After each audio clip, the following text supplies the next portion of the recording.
Hi అండి, ఎలా ఉన్నారు? అందరూ బాగున్నారా? నేను బాగున్నాను, మీరు కూడా బాగుండాలి.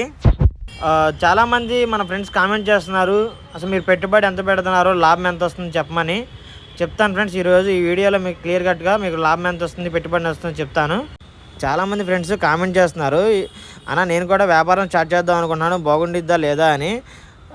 నాకైతే బాగానే ఉంది, అంత బ్యాడ్ ఏమీ కాదు. మినిమం నాకు 200 అయితే మిగులుతుంది. 200 250 అయితే ₹1000 పెట్టి మనం ఇన్వెస్ట్మెంట్ చేసి వ్యాపారం స్టార్ట్ చేయలేకపోతున్నాం. కానీ ఒకటి కింద 12 గంటలు కష్టపడి చెమట వచ్చి ఆడి కోసమే పనిచేస్తున్నాము.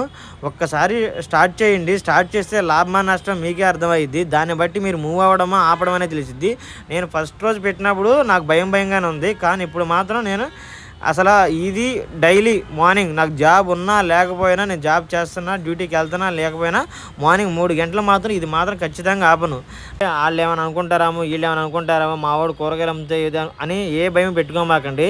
నేను ఒక ఎగ్జాంపుల్ చెప్తాను. నీకు ఒక ₹1000 కావాలి, ఎవరు కూడా ఫ్రీగా ₹1000 ఎవరు, ఒకవేళ ఇచ్చినా అది మళ్ళీ ఒక 2 రోజుల తర్వాత, రోజు తర్వాత మళ్ళీ అడిగి తీసుకుంటారు. అందుకనే ఫ్రెండ్స్, ఒకసారి మీరు ప్రయత్నం చేయండి. సక్సెస్ అయితే వెళ్ళాలనుకోండి, సక్సెస్ అవ్వకపోతే ఆల్టర్నేటివ్ ఏదైనా వెతకండి, అంతే. ఆలోచించుకుంటూ కూర్చుంటే ఏమీ రాదు ఫ్రెండ్స్. ప్రయత్నం చేయాలి, ప్రయత్నం చేయడమే మొదటి లక్ష్యంగా ఉండాలి. ప్రయత్నం చేయకపోవడమే మనం చేసే అతిపెద్ద తప్పు మన జీవితంలో. బడ్జెట్ ఎంత పెడుతున్నారు, మనకి ఎంత ప్రాఫిట్ వస్తుంది అనేది చెప్పమంటున్నారు. అయితే మనం వీడియోలో ఇప్పుడు స్టార్ట్ చేద్దాము, ఎంత ప్రాఫిట్ వస్తుంది ఏంటి అనేది. మనం రోజు టమాటా అనేది 2 రోజులకు ఒకసారి ట్రే వేసుకుంటున్నాము. ఇవాళ ట్రే టమాటా వచ్చేసరికి ₹300 పడింది. మనకి యావరేజ్ 26 కేజీలు పడింది.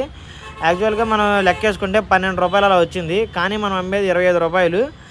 ₹25 చొప్పున మనం కేజీ అమ్ముతున్నాం కాబట్టి ఇంచుమించుగా ఆల్మోస్ట్ మనం ₹300 ప్రాఫిట్ బిజినెస్ అది చెప్పాలంటే.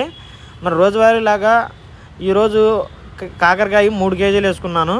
3 కేజీలు వచ్చేసరికి మనకి ₹30, ఒక్కొక్క కేజీ ₹30 చొప్పున పడింది. 3 కేజీలు ₹90 అయితే మనం కాకరకాయ కేజీ ₹40 చొప్పున అమ్ముతున్నాము. ₹40 చొప్పున అమ్మడం వల్ల మనకి ప్రాఫిట్ వచ్చేసరికి ₹30, అంటే 3 కేజీలకి ₹30 చొప్పున వస్తుంది ప్రాఫిట్ అనేది. అలాగే వంకాయ ఒక 4 కేజీలు వేసుకున్నాను. వంకాయ కేజీ ₹35 పడింది. మనకి వంకాయ కేజీ వచ్చేసరికి ₹50 చొప్పున అమ్ముతున్నాము. అంటే మనకి వంకాయ వల్ల ₹60 ప్రాఫిట్ వస్తుంది. అరటికాయల విషయానికి వస్తే, అరటికాయలు వచ్చేసరికి మనం డజన్ తీసుకున్నాము. డజన్ వచ్చి ₹40. మనకు వచ్చేసరికి దాని మీద ప్రాఫిట్ ఒక ₹25 వచ్చింది. అలాగే దోసకాయ వచ్చేసరికి కేజీ ₹20 పడుతుంది. మనం దోసకాయ అర కేజీ ₹20 అమ్ముతున్నాము. మనం 3 కేజీలు దోసకాయ తీసుకున్నాము, ₹60. మన అమ్మింది వచ్చేసరికి దాని మీద కూడా ఒక ₹60 ప్రాఫిట్ వచ్చింది. అలాగే క్యాబేజీ వచ్చేసరికి 3 క్యాబేజీలు మనం ₹50 పడినాయి. అంటే అది కేజీ లెక్కేస్తారు. మనం ఏం చేస్తామంటే 3 క్యాబేజీలు ఒకటి ₹30 చొప్పున అమ్ముతాము. దాని మీద ఒక ₹30 చొప్పున, దాని మీద ₹30 ప్రాఫిట్. చాలామంది ఫ్రెండ్స్ కామెంట్ చేస్తున్నారు హోల్సేల్లో తీసుకోమని చెప్పి. ఫ్రెండ్స్, మా దగ్గరలో హోల్సేల్ ఏమీ ఉండవు. జస్ట్ మాకు రైతు బజార్ ఉంటుంది. రైతు బజార్ దగ్గరకి అయితే మన చుట్టుపక్కల ఎవరైతే పండిస్తారో రైతులందరూ వచ్చి మార్నింగ్ పూట వాళ్ళు అమ్ముకుంటూ ఉంటారు. ఆల్మోస్ట్ టమోటా నేను రైతు దగ్గరే తీసుకుంటాను, అరటికాయ రైతు దగ్గరే తీసుకుంటాను, బంగాళదుంప బజార్లో ఉన్న షాప్ దగ్గర తీసుకుంటాను. అలాగే కొన్ని ఐటమ్స్ అనేవి ఆల్మోస్ట్ 99% వరకు కూడా నేను రైతు బజార్లో రైతులు రోజులాగానే మన షాప్ అనేది మార్నింగ్ 6:30కి ఎంబీఆర్ షాప్ మనం ఓపెన్ చేసాం. అయితే ఈ రోజు నేను కూరగాయలు ఏమేమి యాడ్ చేశానంటే త్యాగలు ఒకటి యాడ్ చేశాను, అలాగే క్యాలీఫ్లవర్, క్యాబేజీ, ఈ 3 ఐటమ్స్ కూడా నేను అడిషనల్ గా యాడ్ చేయడం జరిగింది. ఈ రోజు అంటే రెగ్యులర్ గా తీసుకునే ఐటమ్స్ కాకుండానే ఈ కొత్త ఐటమ్స్. రోజులాగానే టమాటా 10 కేజీ తీసుకున్నాను, సేమ్ 10 కేజీ 200 పడింది. బెండకాయ కూడా అంతే, 3 కేజీ తీసుకున్నా ₹20. వంకాయ రేట్ ఏం తగ్గలేదు, ₹35 ఉంది వంకాయ కూడా.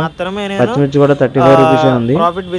సేల్ విషయానికి వస్తే యాజ్ యూజువల్ గా నిన్న అలాగే జరిగింది, మన సేమ్ అలాగే జరిగింది. ఒక ₹20 తక్కువ జరిగింది. కాకపోతే మార్జిన్ అనేది నిన్న ₹230 చెప్పారు కదా, మార్జిన్ అనేది ఇవాళ ₹270 తగ్గింది. కొంచెం డిఫరెంట్ ఐటమ్స్ యాడ్ చేయడం వల్ల. కొంతమంది మన ఫ్యామిలీ మెంబర్స్ అడుగుతున్నారు సంతలో పెట్టొచ్చు కదా, లేకపోతే పొద్దున్నే వ్యాపారం బండి మీద చేయొచ్చు కదా అని చెప్పి. మనకి ఇది మనం పార్ట్ టైం చేస్తున్నాం.